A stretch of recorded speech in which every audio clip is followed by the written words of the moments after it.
Hello friends, இந்த வீடியோவில் என்ன பார்க்க போகிறோம்? நிறைய இடத்துல நிறைய பொய்யான டாக்டர் பார்த்தீங்கன்னா டாக்டர்லாம் பார்த்தீங்கன்னா டாக்டருக்கு படித்தேன்னு பொய் சொல்லி நிறைய பேர் இப்போ வர ஆரம்பிச்சிட்டாங்க. ஏன்னா தெருக்கு தெரு 4 டாக்டர் இருக்கிறனால யாரும் அதை பார்க்குறதும் இல்லை, இஷ்டத்துக்கு வர்றாங்க. இப்படி தான் யூபியில் ஒரு அதிர்ச்சிகரமான நேற்று ஒரு சம்பவம் நடந்திருக்கு. ஒரு சின்ன குழந்தை கீழே விழுந்து அடிபட்டுருச்சு. இதனால் அம்மா அப்பா ஓடி போய் டாக்டர்கிட்ட காட்டுவோம்னு சொல்லி பக்கத்தில் காட்ட போயிருக்காங்க. அப்போ தான் அவர் பக்கத்தில் போய் 5 ரூபாய்க்கு ஃபேஸுக்கு அது எதுக்கு நான் வாங்கிட்டு வரணும் அப்படின்னு சொல்லி வாங்கிட்டு வந்திருக்காரு. பார்த்தீங்கன்னா வழிபடுற இடத்துல அதை போட்டிருக்காரு. போட்டுட்டு அனுப்பி விட்டார். இதை பார்த்துட்டு அவங்க என்ன இது இப்படி பண்ணுறாரு அப்படின்னு சொல்லிட்டு அதுக்கப்புறம் சரி கிடையாதுன்னு சொல்லிட்டு உடனடியாக வேறு ஒரு ஆஸ்பத்திரி கூப்பிட்டு போயிருக்காங்க. அங்கே அந்த பையனுக்கு ஸ்டிச்சிங்லாம் போட்டிருக்காங்க. அதுக்கப்புறம் தான் அது சொல்லியிருக்காரு. உடனே அவரால் அந்த இதை பிரிக்கவே முடியல, ஃபேஸுக்கு ஒட்டி போச்சு. யார் இப்படி பண்ணான்னா உடனே அவங்க சொல்லியிருக்காங்க. அதுக்கப்புறம் கம்ப்ளைண்ட் பண்ணுங்கன்னு சொல்லி கம்ப்ளைண்ட் பண்ணியிருக்காரு. ஒரு சின்ன பிள்ளை அப்படின்னு கூட பார்க்காம பார்த்தீங்கன்னா கண்டிப்பாக உண்மையான ஒரு படித்த டாக்டராக இருக்கவே முடியாது. ஒரு சின்ன குழந்தை கூட பார்க்காம இப்படி ஒட்டி வச்சுருக்காருன்ட்டு அதை பிரிக்கவே முடியல. அப்புறம் கஷ்டப்பட்டு அதை பிரிச்சுட்டு அதுக்கப்புறம் தேயில் போட்டு பார்த்துருக்காங்க. எப்படி பண்ணியிருக்காரு? இந்த மாதிரி நிறைய ஃபேக் டாக்டர் எல்லா இடமே இருக்காங்க. இதை பார்த்துட்டு எல்லாருமே அதிர்ச்சியாக இருக்காங்க. அவங்க அம்மா அப்பாவும் கதறி துடிச்சிருக்காங்க. கொஞ்சம் கூட மனச்சாட்சியே இல்லாமல் பார்த்தா தனக்கு பணம் தான் வேணுங்கிறதுக்கா எப்படி அவர் பண்ணியிருக்காரு பாருங்கள். இதுக்கப்புறம் பார்த்தோன்னா இப்போ கம்ப்ளைண்ட் கொடுத்துருக்காரு. இவர் உண்மையிலே இப்போ டாக்டருக்கு படிச்சிருக்காரா இல்லையா அப்படிங்கிறத அவங்க பார்க்கட்டும் அப்படின்னு சொல்லிட்டு பார்த்தோன்னா இப்போ அதனால் நம்ம பக்கத்தில் இருக்க டாக்டர் அவசரத்துக்கு கீழே விழுந்தோடனே ஓடி போய் பார்க்குறோம் தவிர அவர் படித்தவரா சர்டிஃபிகேட் வச்சுருக்கா இதெல்லாம் யாருமே பார்க்குறது இல்லை. அதனால் பார்த்தா நல்ல வைத்தியம் பார்த்தாலும் சரி நல்லா பார்க்காட்டாலும் சரி அப்படின்னு நம்ம போயிடும். அதனால் இப்போ இவங்களாம் பெருகி போயிட்டாங்க. ரொம்ப கேர்ஃபுல்லாக இருங்க. உங்களுக்கு ஒரு சின்ன சந்தேகம் அப்படின்னு இருந்தால் கூட பார்த்தீங்கன்னா உடனே கம்ப்ளைண்ட் பண்ணுங்கள். கண்டிப்பாக செக் பண்ணி நல்ல டாக்டர்கிட்ட மட்டும் போங்க. ரொம்ப ஜாக்கிரதையாக இருங்க.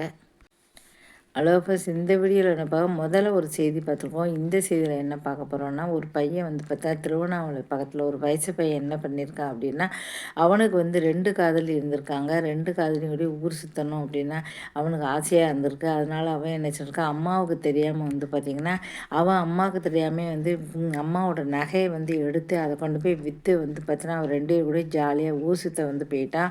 அவங்க அம்மா எப்பவும் போல் பார்க்குறாங்க. பையனை வீட்டில் காணும். ராத்திரி வரையும் பார்த்தாங்க, பையனை காணவே இல்லைன்னு சொல்லிட்டு மறுநாள் ஆனவுடனே அவங்களுக்கு சந்தேகமாகிடுச்சு. என்னாச்சு, பையன் எங்கே போனானே தெரியலையே, ஃபோன் பண்ணாலும் சுவிட்ச் ஆஃப் வருது அப்படின்னு சொல்லிட்டு அதுக்கப்புறம் பார்த்தீங்கன்னா ஏதோ ஒரு பீரோ பார்க்குறாங்க. அப்போ தான் பார்த்தீங்கன்னா அவங்க வச்சுருந்த நகையை காணும். அதுக்கப்புறம் அவங்களுக்கு சந்தேகம் வந்திருக்கு, பையனையும் காணும் நகையும் காணும், கண்டிப்பாக அவன் ஏதோ தப்பு தான் பண்ணியிருக்கான்னு சொல்லிட்டு அதுக்கப்புறம் தான் கம்ப்ளைண்ட் பண்ணியிருக்காங்க. அதுக்கப்புறம் விசாரித்த போது தான் தெரியுது அவங்களுக்கு 2 காதலி கூட பழகியிருக்கான். அதனால் 2 காதலி கூட சந்தோஷமாக ஊரை சுற்றணும் ஆசை. அவனுக்கு சுற்றி பார்க்கணும், ஹோட்டலுக்கு போகணும், சினிமாவுக்கு போகணும். ஆனால் அவன் கையில் காசு இல்லை. அதனால் என்ன பண்ணியிருக்கான், பிளான் பண்ணி அம்மா வீட்டிலேருந்து அம்மாவோட நகையை நைஸாக எடுத்துகிட்டு போயிடுவோம். அதை போய் விற்று இவங்க கூட ஜாலியாக ஊர் சுற்றலாம் அப்படின்னு சொல்லிட்டு ஊர் சுற்ற போயிருக்கான். அதுக்கப்புறம் தான் அவன் கண்டுபிடிச்செல்லாம் தெரியுது. 2 பெண்ணோட மாட்டிக்கிட்டான்.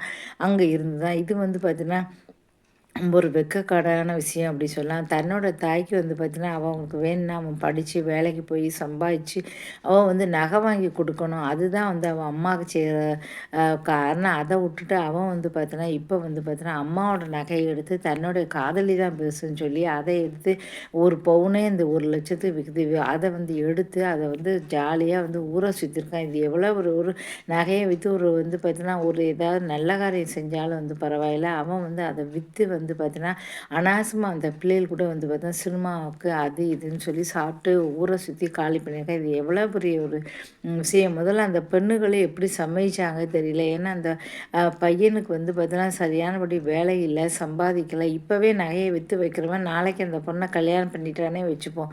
கல்யாணம் பண்ணதுக்கப்புறம் வீட்டு வாடகை கொடுத்து சாப்பாடு பண்ணி இதெல்லாம் என்ன பண்ண போகிறான், ஒவ்வொன்றுத்துக்கும் ஒவ்வொரு நகையை அவன் விற்றுக்கிட்டு போனான்.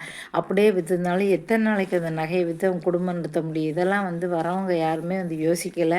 ஒருத்தன் காதலிக்கிறான் அப்படின்னா அவன் படிச்சிருக்கானா, வேலைக்கு போகிறானா, அவன் சம்பாதிக்கிறானா, இதெல்லாம் எப்படி காப்பாற்றுவான் அப்படின்னு நினச்சிருந்தானே எந்த காதலுமே காதலே இருக்காது. பாதி பேர் ஓடிடுவாங்க. ஆனால் அதெல்லாம் யாருமே நினைக்கிறது கிடையாது. அந்த பையன் படித்து வேலைக்கு போய்க்கிறனாலும் வீட்டு வாடகை அது இது சாப்பாடு இப்படி நிறைய வேலைக்கு அதெல்லாம் யார் எல்லோரும் சினிமாவுக்கு போகணும், ஊரை சுற்றணும், அவ்வளோதான்.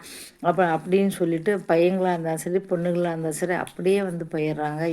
இதெல்லாம் யாருமே தன்னுடைய வாழ்க்கையை வந்து என்ன ஆகும் அப்படின்னு சொல்லி யோசிச்சே வந்து பார்க்கல. அதனால தவறான வழியில் வந்து நிறைய பேர் வந்து போய்கிட்டு இருக்காங்க. ஆணாக இருந்தாலும் சரி, பெண்ணாக இருந்தாலும் சரி வந்து ஆண்களும் வந்து பார்த்தீங்கன்னா அப்படி செய்யக்கூடாது. பெண்ணாக இருந்தாலும் சரி, இப்போ வந்து ஒரு மோசமான ஒரு சமுதாயம் வந்து மோசமாக வந்து போய்கிட்டு இருக்கு. இதுக்கப்புறம் நம்மளை வந்து இவன் காப்பாற்றுவானா, எப்படி இருப்பான், அதெல்லாம் வந்து பெண்கள் வந்து நினைக்கிறதே வந்து கிடையாது. அதுமாதிரி ஆணும் வந்து நினைக்கிறதே கிடையாது. கையில் இருக்கிற ஒரு பைசா வச்சு நம்ம வந்து அவளை சந்தோஷப்படுத்துவோம். இதுக்கப்புறம் வந்து எப்படி நம்ம வந்து அவளை காப்பாற்ற போகிறோம், இவத்தை காதலிக்கிறோம் அப்படின்னா எப்படி வந்து அவளை காப்பாற்றலாம் நினைக்கிறதே இல்லை.